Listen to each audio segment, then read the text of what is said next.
Did you know that there's just one simple trick to becoming a fluent English speaker?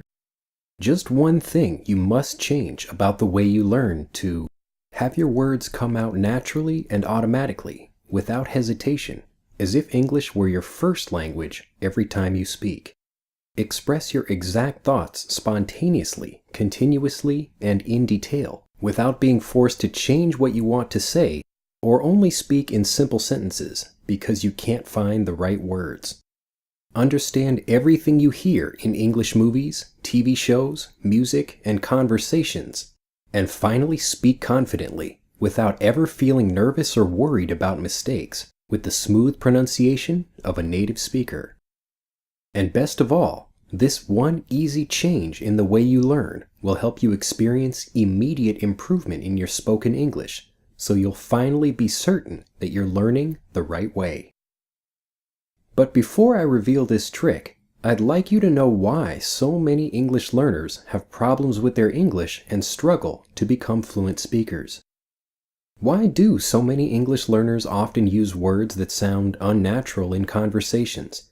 What's the reason they often have to think about what grammar rules to use before speaking? What stops them from speaking smoothly and clearly?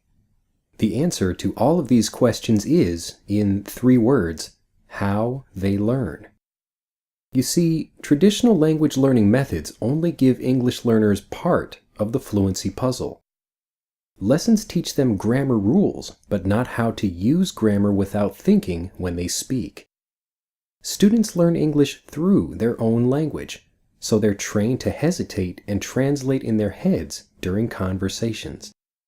They learn to read and write the formal English of textbooks, but get very little training listening to and speaking casual, conversational, spoken English. So what is the one simple trick to becoming a successful English speaker?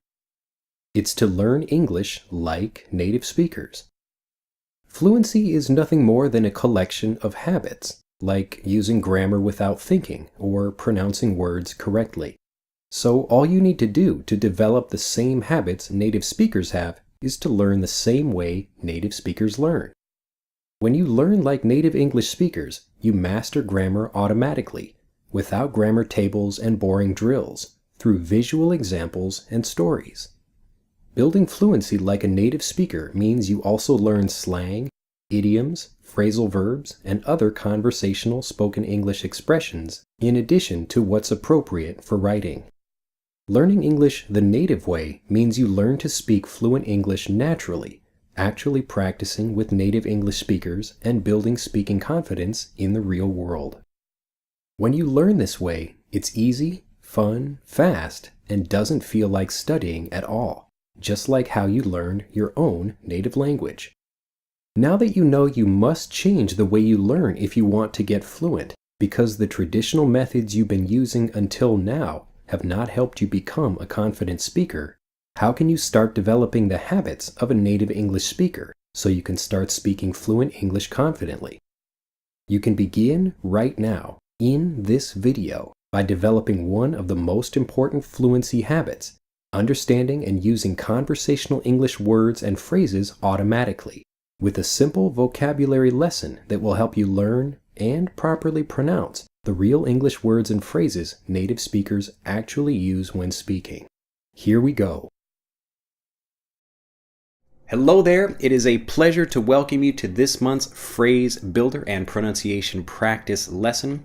In this month, since we're talking about food and diets and being healthy, we're going to talk about some more advanced level vocabulary for talking about food. Now before we get into that though, just a quick word, one quick explanation about the word diet. Now people use this to talk about being on a diet where you're maybe eating a certain kind of food to lose weight or to get a better body or something like that.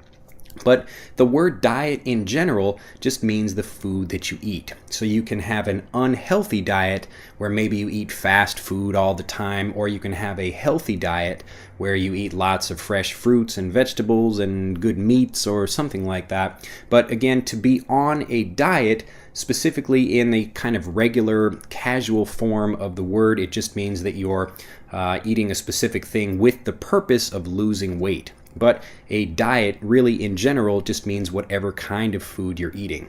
So let's say panda bears or pandas have a diet of bamboo. So panda bears eat, or pandas eat bamboo. That's what they eat.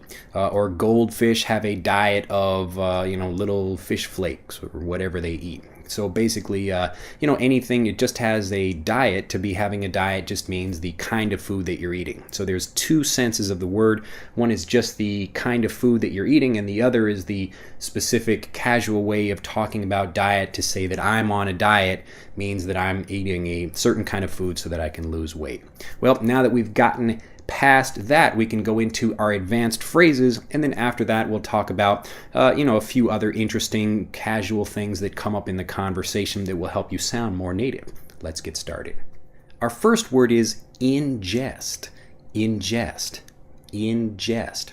To ingest food means to eat food. So a young child might use the word I want to eat something, but a scientist might talk about ingesting food. So if you're having a stomach ache and you go to the hospital, maybe the doctor could say like, well, did you ingest something weird? Did you ingest some bad medicine, or did you ingest some old food? Now, this is, again, it's a situation where maybe a scientist would be using it, or especially if you are, someone that's like a medical person, you are a doctor, or you have academic work in food, that kind of thing, then ingest is a word that would come up regularly. It doesn't come up in regular conversations so often, but again, it's something I want to be teaching in this lesson because you will hear it, and especially you'll hear it in the conversation this month, so really be listening for words like this.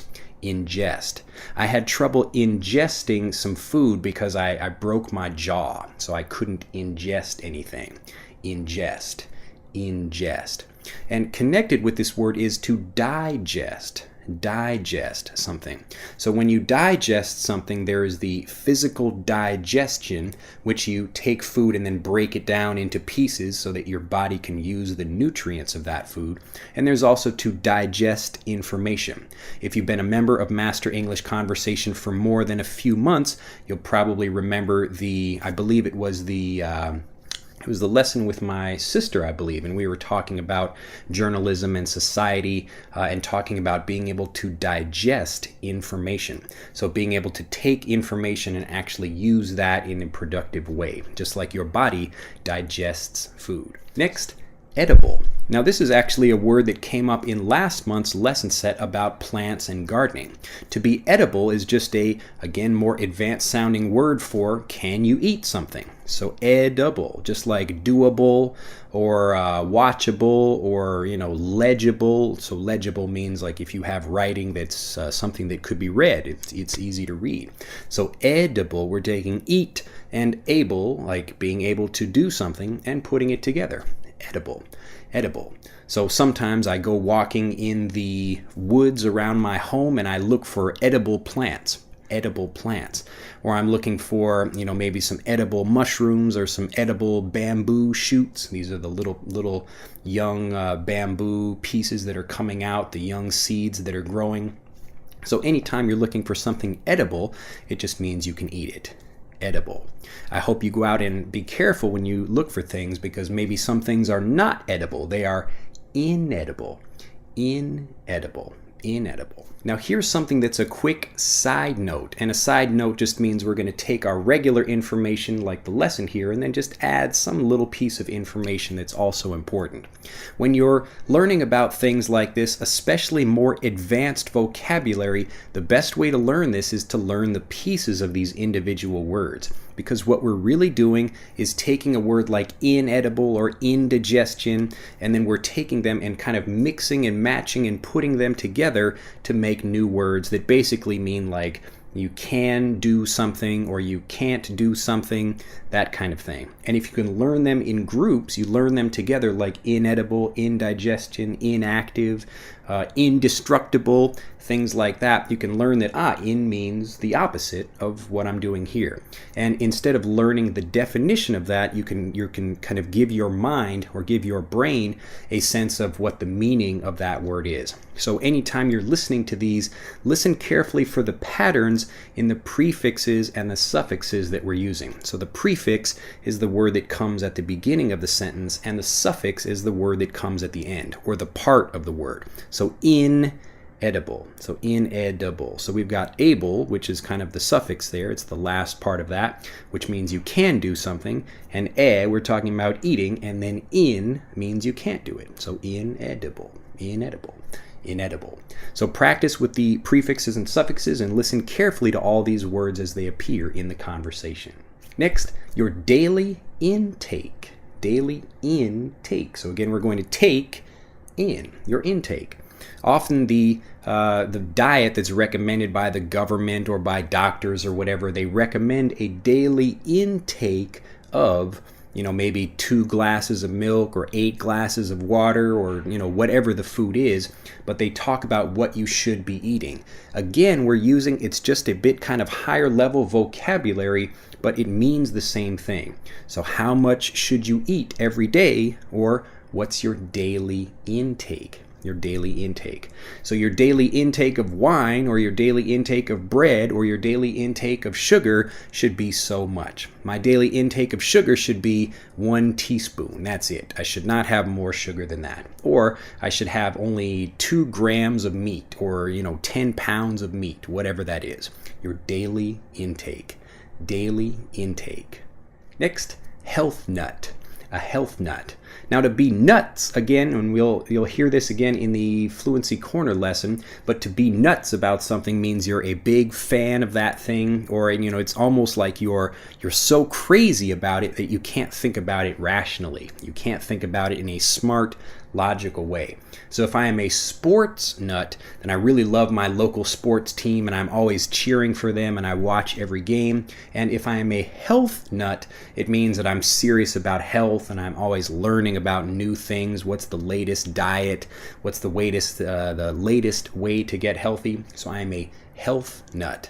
A health nut. You'll hear this in the conversation again. Health nut. Health nut. Are you a health nut? Are you a sports nut? Next, we've got extract and extract. Extract. Extract. Now this is weird. Let's get into this a little bit because you will hear this frequently in English where we're talking about the verb form of something and the noun form of that same thing. So with extract, we're going to talk about vanilla, which I talked about in the lesson. And I actually learned I had made a mistake, which you'll see in the video because I make mistakes all the time. I thought vanilla was coming from the bark of a tree, but that was cinnamon, which I also had remembered, but I kind of forgot too. So you'll see me make a mistake. It's pretty funny actually in the lesson. But to extract something means to take out a part of something, like you could extract my blood, or you could extract gold from the ground. It doesn't mean that you like suck it out, but it just means to take something from one thing and move it to another one. So usually you're leaving the rest of the dirt there in a gold mine and you're extracting the gold.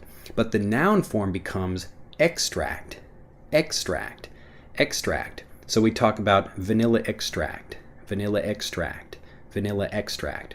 So we want to extract the vanilla, or we want to extract the vanilla from the bean that it's in, or we want to extract the gold. So let's extract the gold. But once we have the vanilla, we want to make vanilla extract, vanilla extract. Now this is something you have to watch the conversation so you can see how we do this naturally to listen to, oh, you can make vanilla extract, vanilla extract.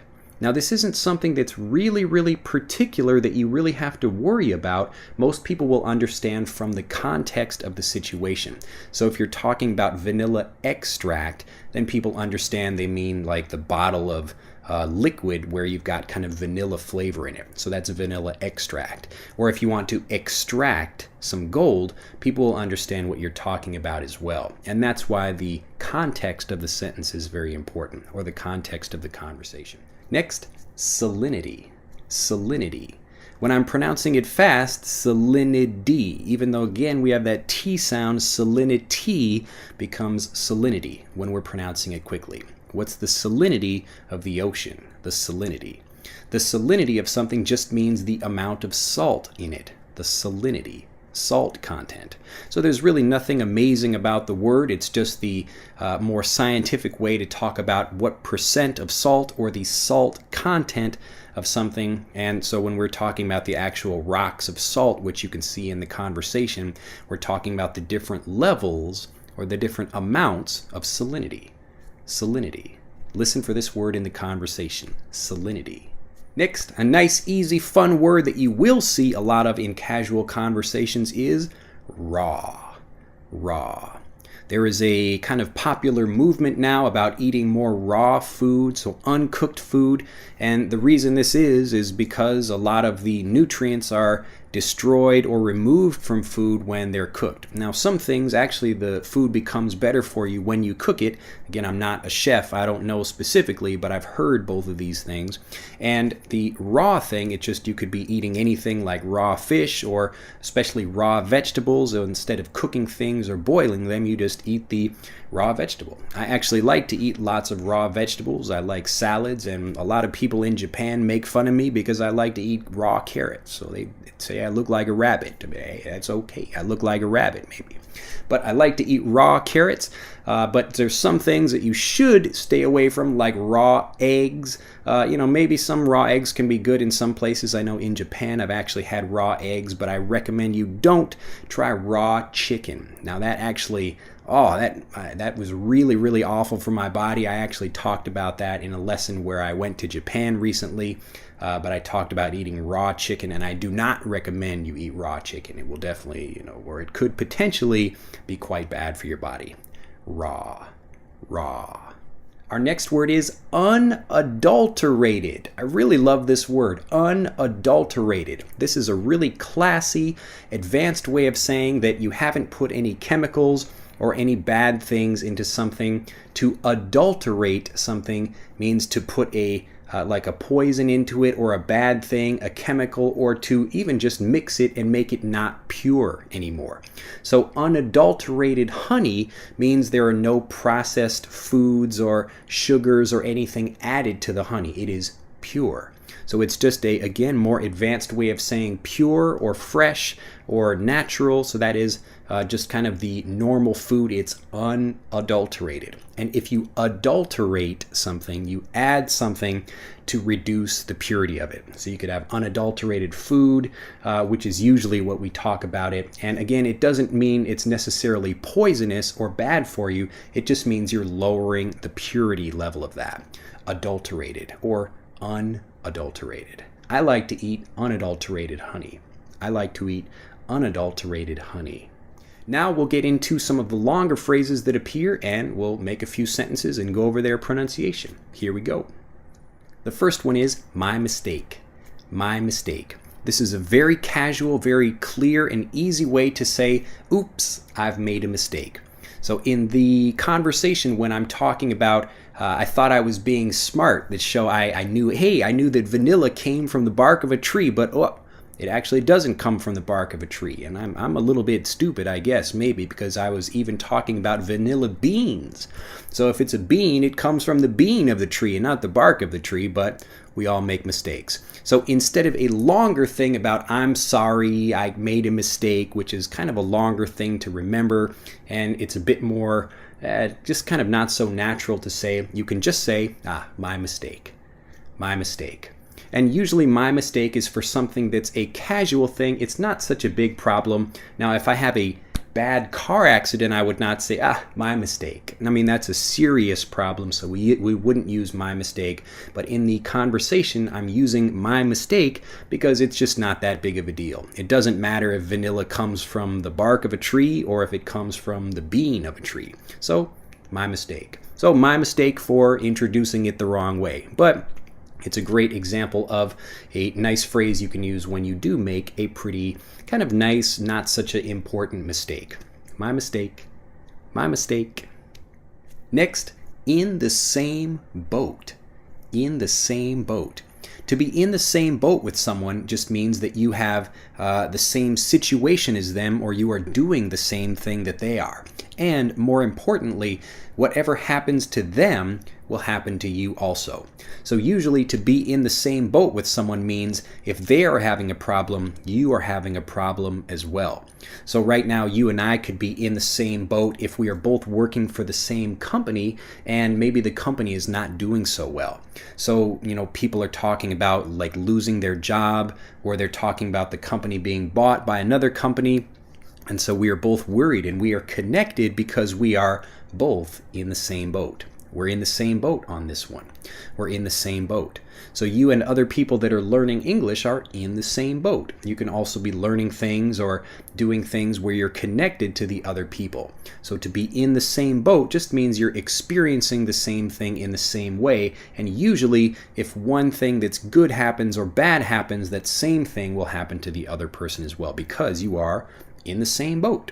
So if the boat sinks, you both sink. If the boat does well, if the boat goes higher or makes it to wherever it's going, then you both get there. In the same boat. In the same boat. Next, treat it like. Treat it like. To treat something in a certain way means to think about it or use it in a certain way.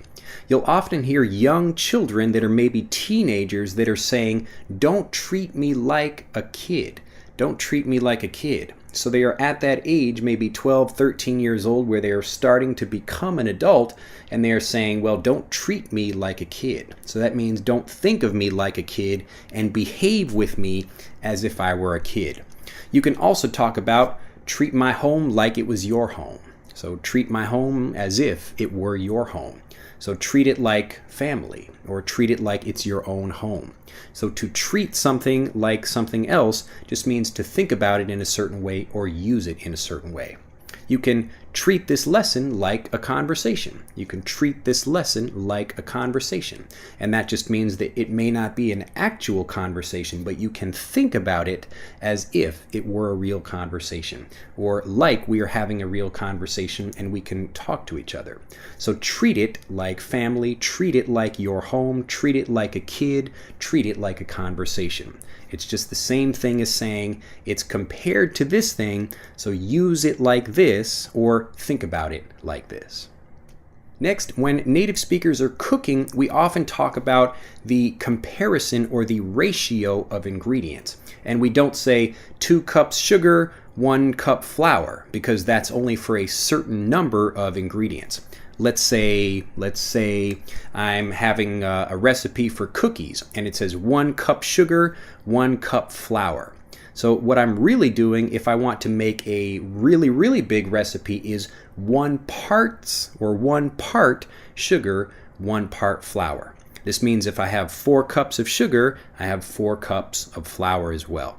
So if you want to talk about a specific recipe, you can talk about the actual ingredient amount, like 2 eggs or 3 cups of milk. But if you want to talk about just the ratio or the comparison of things, so you want to make a really big recipe, we can just say 3 parts water, 1 part flour. Or 2 parts milk, 1 part sugar. So that just means however much we use, that we should have that same kind of ratio of ingredients. So 2 parts milk, 1 part flour. 2 parts cream, 1 part flour.